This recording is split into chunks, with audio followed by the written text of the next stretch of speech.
আজকে আমরা পড়ব ইন্টারনেট মার্কেটিং, ইলেকট্রনিক কমার্সের লাস্ট পার্ট ইন্টারনেট মার্কেটিং। যেগুলো আছে সেগুলি হচ্ছে the pros and cons of online shopping, the cons of online shopping, justify and internet business, internet marketing techniques, the cycle of internet marketing, personalisation of e commerce. এই টপিকগুলো আমরা আজকে cover করব। তোমাদের ভালো করে বুঝিয়ে দিচ্ছি, মুখস্থ করার কোনো দরকার নেই। যেটা বোঝাচ্ছি সেটা ভালো করে বোঝো, তাহলে কোশ্চেন অ্যান্সার সব করে আসতে পারবে। আজকে মুখস্থ করো, তাহলে একটা কোশ্চেনও করে আসতে পারবে না। যেটা বলছি ভালো করে বুঝো দিয়ে করো। ফার্স্টে আছে ইন্টারনেট মার্কেটিং।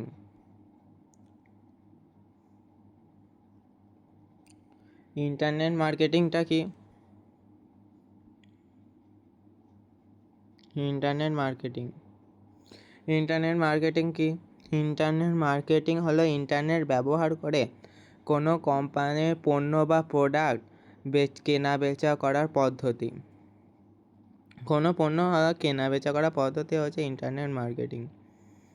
ইন্টারনেটের ব্যবহার করে, ইন্টারনেটের মাধ্যমে ইন্টারনেট মার্কেটিং উদাহরণ দেওয়া যাক। কয়েকটি উদাহরণ দেখা যায়। ইন্টারনেট মার্কেটিংয়ের উদাহরণ হলো ফেসবুকে বিজ্ঞাপন। ফেসবুকে অনেক বিজ্ঞাপন দেওয়া থাকে, সেগুলি তারপর ইউটিউবের বিজ্ঞাপন, অ্যামাজন ফ্লিপকার্টের অফার এলে সে অফারগুলো ফোনে মেসেজ আসে, এগুলো হচ্ছে বিজ্ঞাপন। এগুলো হচ্ছে ইন্টারনেট মার্কেটিংয়ের উদাহরণ। ইন্টারনেট মার্কেটিংয়ের কৌশল। ইন্টারনেট মার্কেটিং উল্লেখযোগ্য উদাহরণগুলি হলো, এই টপিকগুলো দেখে রাখবে। কন্টেন্ট মার্কেটিং, সোশ্যাল মিডিয়া বিজ্ঞাপন, email marketing, web design, search engine optimisation, click প্রতি পে বিজ্ঞাপন, সোশ্যাল মিডিয়া মার্কেটিং ইত্যাদি। আমি এগুলো বুঝিয়ে দিচ্ছি সব একটা করে। এই এগুলো মনে রাখবে, এটা এমসিকিউ আসতে পারে এগুলো। Content marketing. কন্টেন্ট মার্কেটিংটা কি? কন্টেন্ট মার্কেটিং হলো ভালো লেখা, ভিডিও বা ছবি তৈরি করে মানুষের কাছে পণ্য পরিচিত করা। উদাহরণ দেখো, একটি মোবাইল কোম্পানি ইউটিউবে মোবাইলের রিভিউ ভিডিও পাঠালো, সেটা তোমরা ইউটিউবে দেখলে, ভালো লাগলো, সেটা কিনলে ফ্লিপকার্ট থেকে। এটা হচ্ছে কন্টেন্ট মার্কেটিং। তারপরে হচ্ছে সোশ্যাল মিডিয়া বিজ্ঞাপন। সোশ্যাল মিডিয়া বিজ্ঞাপন বা social media marketing. Social media মার্কেটিংটা কি? ফেসবুক, ইনস্টাগ্রাম, হোয়াটসঅ্যাপ ইত্যাদির মাধ্যমে পণ্যের প্রচার করাকে বলা হয় সোশ্যাল মিডিয়া মার্কেটিং। ধরো একটা ফেসবুকে কোনো একটা ইউটিউবে ভিডিও ছেড়েছে, ফেসবুকে ভিডিও ছেড়েছে, সেখানে কোনো একটা অ্যাড এলো, সেই অ্যাডে কোনো কিছু প্রোডাক্টের প্রমোশন করলো, সেটা হচ্ছে সোশ্যাল মিডিয়া মার্কেটিং। তারপরে আসছে ইমেল মার্কেটিং। ইমেল মার্কেটিংটা কি? গ্রাহকের ইমেলের অফার বা নতুন পণ্যের খবর পাঠানো। কোনো একটা কিছু একটা অফার এলো, তোমাকে ইমেলের মাধ্যমে সেটা পাঠালো, এটা হচ্ছে ইমেল মার্কেটিং। যেমন অ্যামাজনে কোনো বিগ সেল অফার এলো, সেটা ইমেলের মাধ্যমে তোমাকে দেখালো এটি বিগ সেল অফার এসেছে। তারপরে হচ্ছে ওয়েব ডিজাইন। ওয়েব ডিজাইন কি? একটি সুন্দর ও ব্যবহার সহজ ওয়েবসাইট তৈরি করে যাতে মানুষ সহজে পণ্য কিনতে পারে। কোনো একটা পোস্টার বানালো, সেটা ভালো করে ডিজাইন করলো, দিয়ে সেটার সাহায্যে মার্কেটিং করলো, এটা হচ্ছে ওয়েব ডিজাইন মার্কেটিং। তারপর হচ্ছে সার্চ ইঞ্জিন অপটিমাইজেশন। এটা আমরা বলেছিলাম সার্চ ইঞ্জিন অপটিমাইজেশন কি, তারপর বলে দিচ্ছি। ওয়েবসাইটে যখন কোনো কিছু গুগলে সার্চ করো, অ্যামাজন, ফ্লিপকার্ট, সেটা সবার প্রথমে যেই লিঙ্কটা পাবে, সেই প্রথমে লিঙ্কটাকে দেখানোর জন্য সার্চ ইঞ্জিন অপটিমাইজেশন ব্যবহার করো। এসইওর ফুল ফর্মকে সার্চ ইঞ্জিন অপটিমাইজেশন, খুব ইম্পর্টেন্ট। যেগুলো বলছি সেইগুলি শুধু করবে, আর কিছু করার দরকার নেই। তারপর হচ্ছে ক্লিক প্রতি পে বিজ্ঞাপন। ক্লিক প্রতি পে বিজ্ঞাপন মানে এটা হচ্ছে পিপিসি যদি ফুল ফর্ম বলে, পে পার ক্লিক, ক্লিক প্রতি পে বিজ্ঞাপন বা pay per click. PPC full form pay per click. Pay per ক্লিকটা কি? বিজ্ঞাপন যতবার ক্লিক হবে ততবার টাকা দিতে হয়, যতবার বিজ্ঞাপনে ক্লিক করবে ততবার টাকা পাঠাবে, যেমন গুগল অ্যাডস।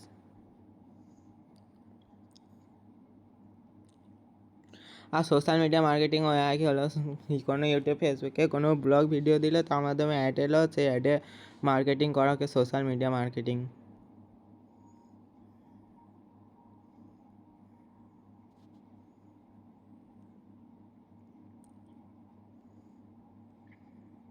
তারপরে আসছি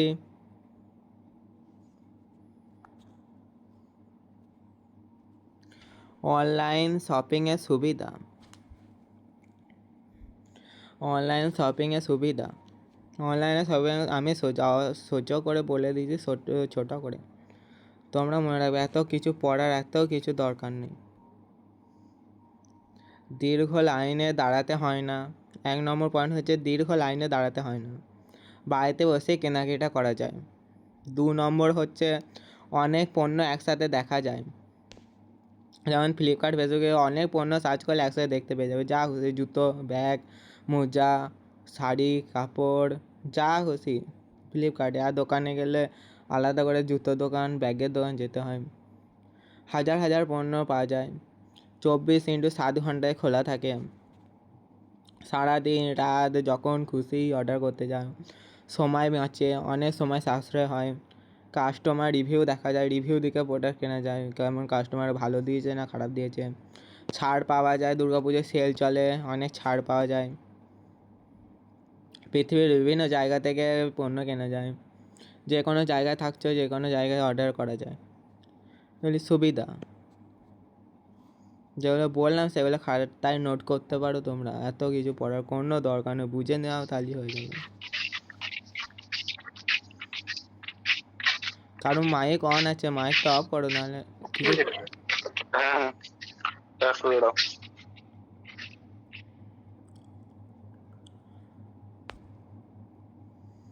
তারপরে আসছে অনলাইন শপিংয়ের অসুবিধা।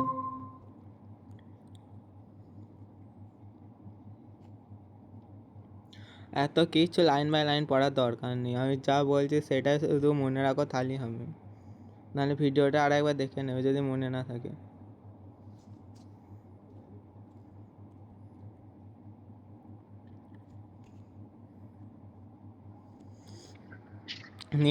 বলছি কি, হ্যাঁ বলে কি দাদা আমরা একটু খুব মেশে না, তার জন্য প্রচুর গন্ডগোল, একটু পরে রেকর্ডের ক্লাসটা পাওয়া যাবে না। হ্যাঁ রেকর্ডে দিয়ে দেবো, প্রাইভেট থাকবে রেকর্ডেডটা।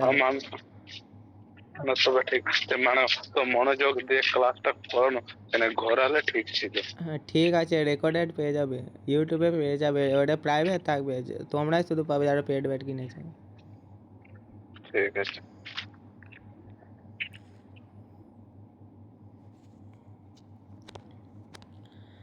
তারপরে আসছে অনলাইন শপিংয়ের অসুবিধা।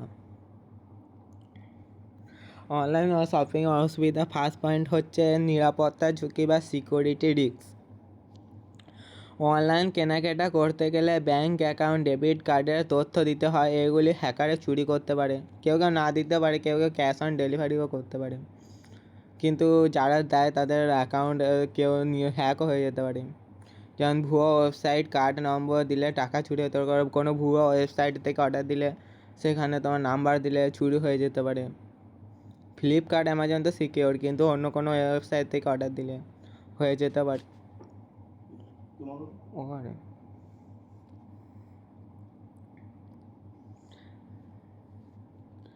তারপরে আসছে 2 নম্বর পয়েন্ট, প্রযুক্তির ওপর নির্ভরশীল। অনলাইন শপিং করতে মোবাইল, কম্পিউটার ও ইন্টারনেট লাগে, এগুলি না থাকলে অনলাইন শপিং করা সম্ভব নয়।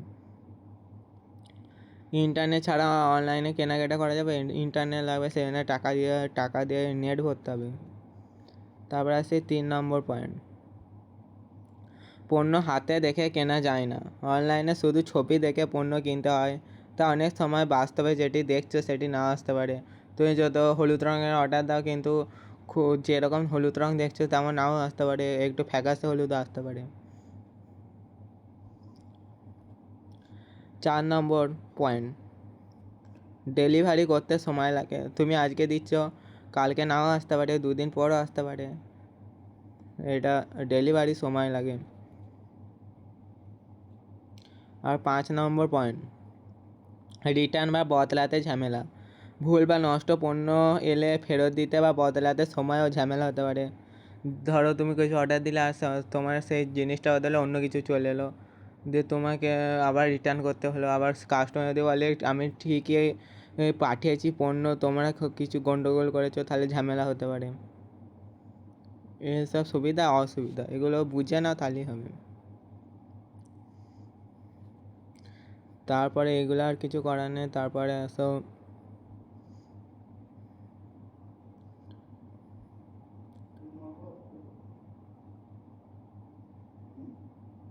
হ্যাঁ জানি না, নিচে আছে, তাহলে পরে না আমি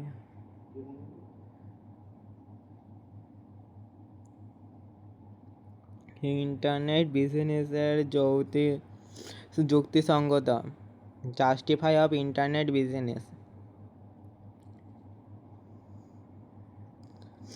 এর অর্থ কি? এর অর্থ হলো কেন আজকের দিনে ইন্টারনেটের মাধ্যমে ব্যবসা করা ভালো বা প্রয়োজনীয়, সেই কারণগুলো। এর মানেটা হচ্ছে কেন আজকের দিনে ইন্টারনেটের মাধ্যমে ব্যবসা করা ভালো বা প্রয়োজনীয়, সেই কারণগুলো। 1 নম্বর কারণ হচ্ছে বড় বাজার। ইন্টারনেটের মাধ্যমে শুধু নিজের শহর নয়, সারা দেশে বা বিদেশেও পণ্য বিক্রি করা যায়। উদাহরণ, কলকাতায় একজন ব্যবসায়ী অ্যামাজনে পণ্য বিক্রি করে দিল্লি বা মুম্বাইয়ের গ্রাহকের কাছে বিক্রি করতে পারে। হয়ে গেল বড় বাজার। 2 নম্বর পয়েন্ট কি? কম খরচ। খরচ কম। অনলাইন ব্যবসায় বড় দোকান, বেশি কর্মচারী বা বেশি ভাড়া লাগে না, তাই ব্যবসা খরচ কম হয়ে যায়। কোনো দোকানও লাগে না, কোনো কর্মচারীও লাগে না, নিজে করলে পার্সেল দিলে ডেলিভারি বয় নিয়ে চলে গেলো, কোনো খরচ লাগে না।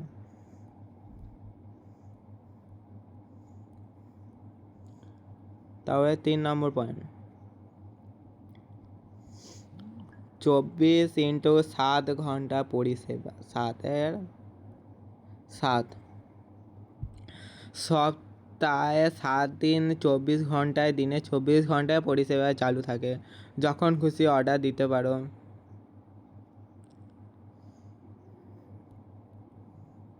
এই জন্য আমরা অনলাইন থেকে শপিং করা প্রয়োজন।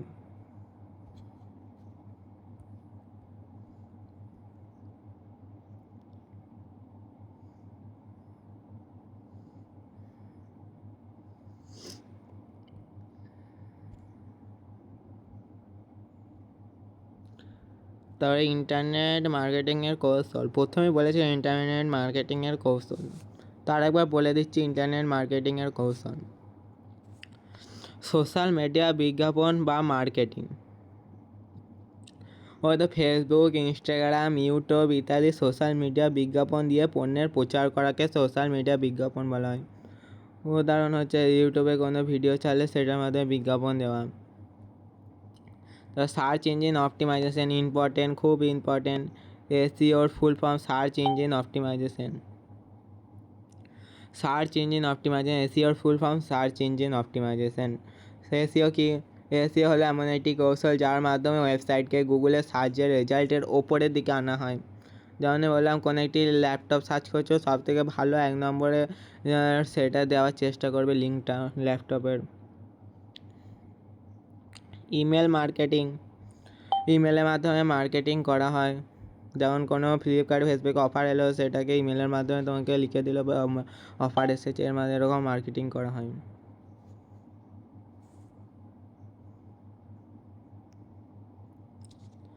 Paper click marketing. PPC full form pay per click, খুব important. PPC full form pay per click.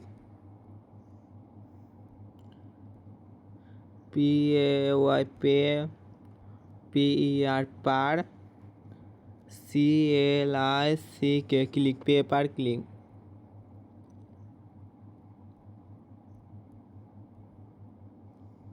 Pay per ক্লিকটা কি? এটি এমন একটি বিজ্ঞান পদ্ধতি যেখানে বিজ্ঞাপনের প্রতি ক্লিকের জন্য টাকা দিতে হয়।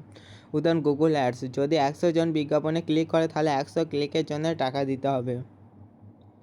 এইটা।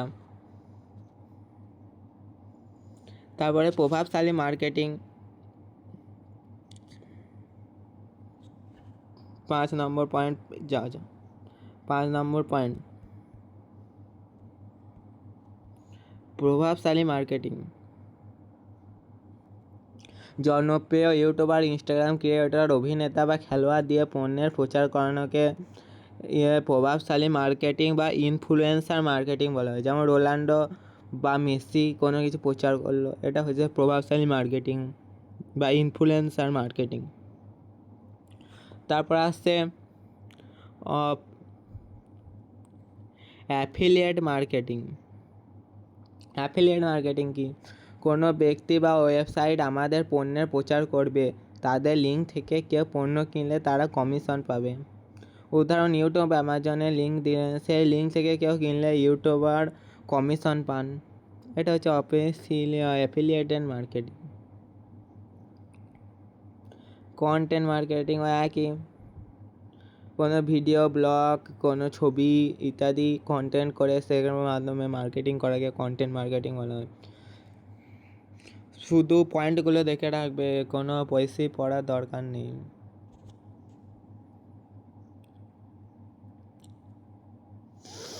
এরপর আসছে ইন্টারনেট মার্কেটিংয়ের চক্র।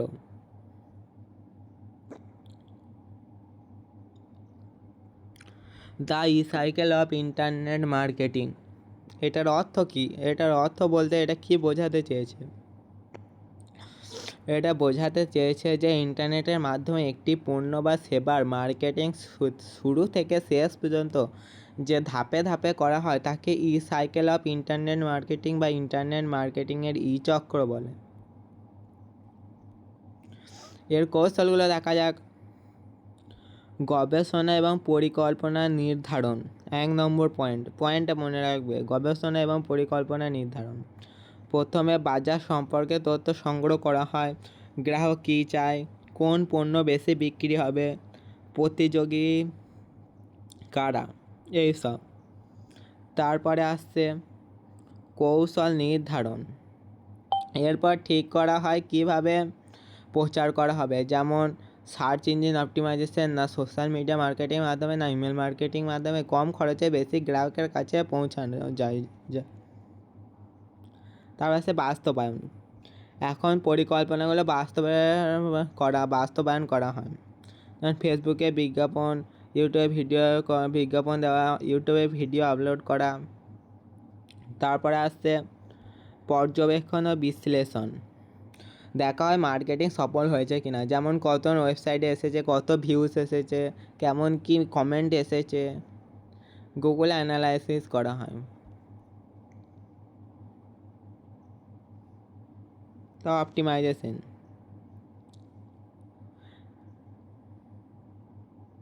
এরপর দর্শকদের প্রতিক্রিয়া সংগ্রহ করে মার্কেটিং কৌশল ও প্রচার পুনরুদ্ধার করা হয়।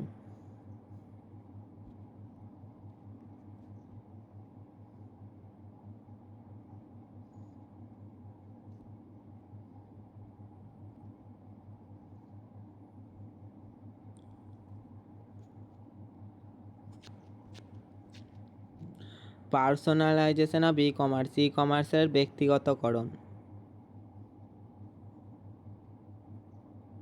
আমি বুঝিয়ে দিচ্ছি।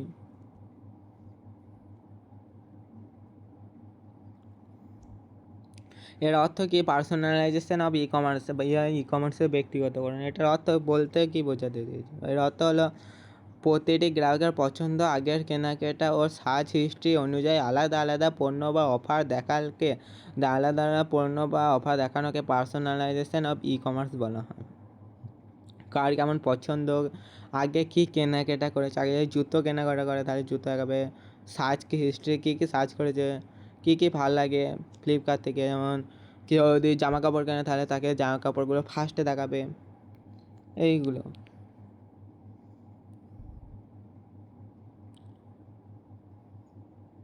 কীভাবে কাজ করে, ধরো তুমি অ্যামাজন বারবার ল্যাপটপ সার্চ করছো, তাহলে অ্যামাজন তোমাকে ল্যাপটপের বিজ্ঞাপন দেখাবে, ল্যাপটপের অফার পাঠাবে।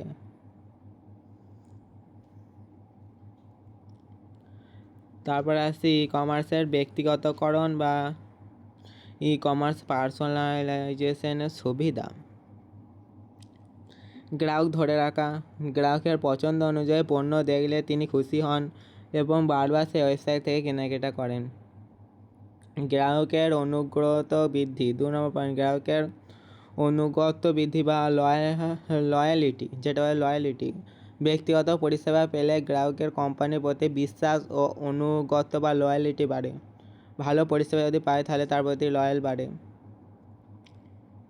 ব্র্যান্ডের সঙ্গে সম্পর্ক বৃদ্ধি, যদি সেই ব্র্যান্ডটা কোনো কিছু কিনলো, যদি ব্র্যান্ডটা ভালো হয় তাহলে গ্রাহক মনে করেন কোম্পানির চাহিদা বোঝে, কোম্পানির ব্র্যান্ডের প্রতি ভালো ধারণা তৈরি হয়।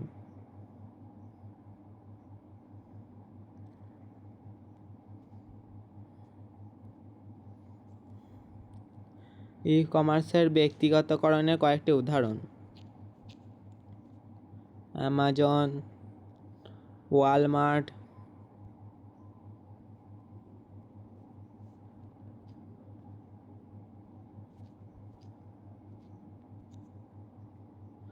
Domino's, McDonald's. যদি কোনো কিছু কেনো তাহলে সেটাই অফার মেসেজ আসছে ফোনে।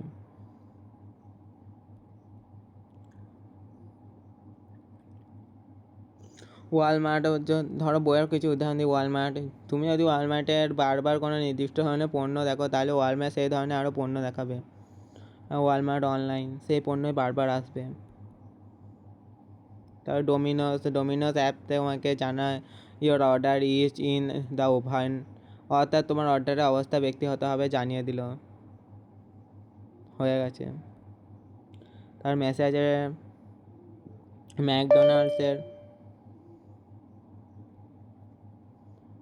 ম্যাকডোনাল্ডস অ্যাপ তোমার পছন্দ অনুযায়ী অফার বা ডিসকাউন্ট পাঠায়, হয়তো অফার এসেছে এখানে তাই তোমাকে ডিসকাউন্ট মেসেজ এসেছে।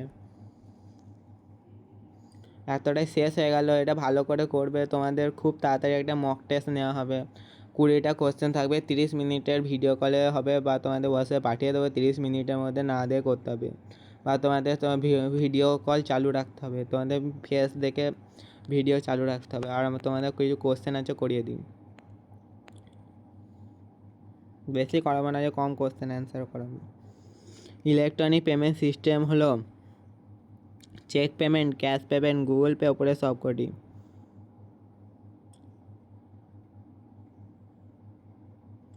Google Pay, electronic payment system হলো গুগল পে।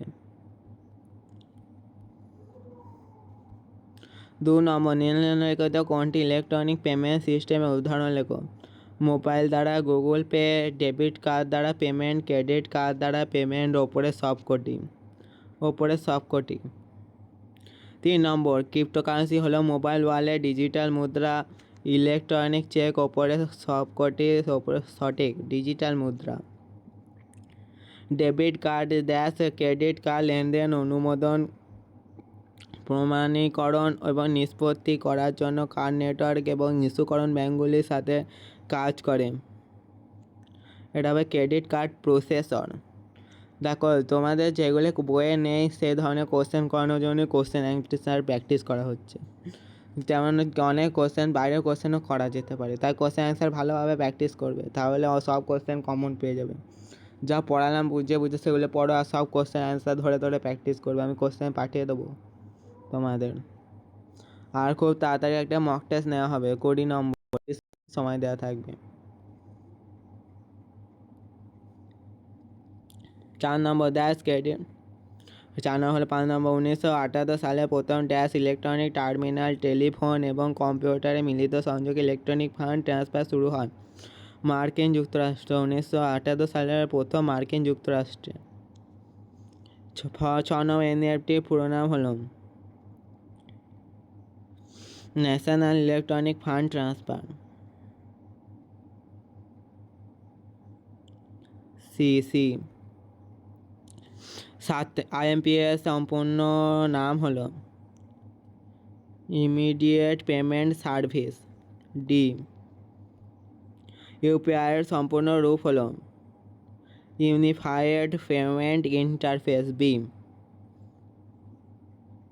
আইএক্স ড্যাশ হলো আইএক্সটা 9 নম্বর। ড্যাশ হলো ইলেকট্রনিক ফান্ড ট্রান্সফার পদ্ধতি, যা এক ব্যাংকের অ্যাকাউন্ট থেকে অন্য ব্যাংকের অ্যাকাউন্টে দেশীয় বা আন্তর্জাতিক অর্থ প্রেরণ করতে। মনে রাখবে এটা ওয়ার ট্রান্সফার হবে, এটা ওয়ার ট্রান্সফার হবে। এক দেশীয় বা আন্তর্জাতিক অর্থ প্রদান করা হয় এক ব্যাংক থেকে অন্য ব্যাংক অ্যাকাউন্টে, এটা হচ্ছে ওয়ার ট্রান্সফার, মনে রাখবে।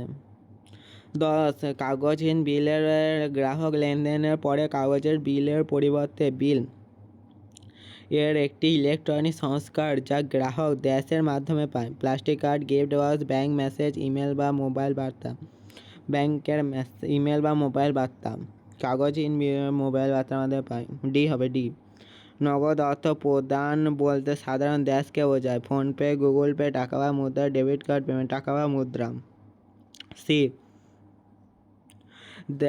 তারপরে 12টা ড্যাশ দ্বারা যে কোনো পণ্য পরিষেবার জন্য অর্থ তৎক্ষণাৎ প্রাপকের অ্যাকাউন্টে প্রদান করা হয়। গুগল পের মাধ্যমে। এ হবে। ই ক্যাশ শব্দটি যে কোম্পানি দ্বারা প্রথম ব্যবহৃত হয়েছিল তার নাম। 13টা হচ্ছে ডিজি ক্যাশ। বি, ড্যাশ হলো ইন্টারনেট মার্কেটিংয়ের একটি উল্লেখযোগ্য উদাহরণ। Content marketing, door to door marketing, paper ad marketing, shop to shop marketing. Content marketing internet marketing একটি উল্লেখযোগ্য উদাহরণ। তারপরে লাস্টে হচ্ছে নিচের কোনটি অনলাইন শপিংয়ের বৈশিষ্ট্য নয়? প্রচুর পণ্য সম্ভার একটি ক্লিকে হাজির, দ্রুত পণ্য কেনা বা পেমেন্ট করা যায়, বাড়ি বসেই কেনাকাটা করা যায়, প্রতিটি পণ্য হাতে হাতে যাচাই করা যায়। বৈশিষ্ট্য নয়, নিচের কোনটি অনলাইন শপিংয়ের বৈশিষ্ট্য নয়? ডি, প্রতিটি পণ্য হাতে ধরে যাচাই করা যায়, এটি বৈশিষ্ট্য নয়। এটা হয়ে গেল। এটা ভালো করে পড়ো, যা করিয়েছি পুরো ই কমার্সটা ভালো করে পড়ো, খুব সহজ আছে, 10-এ 10 পেয়ে যাবে। আরও কোশ্চেন অ্যান্সার মক টেস্ট সব নেওয়া হবে পরের ভিডিওতে। আজকে এই পর্যন্তই, আজকে ক্লাসটা শেষ করছি।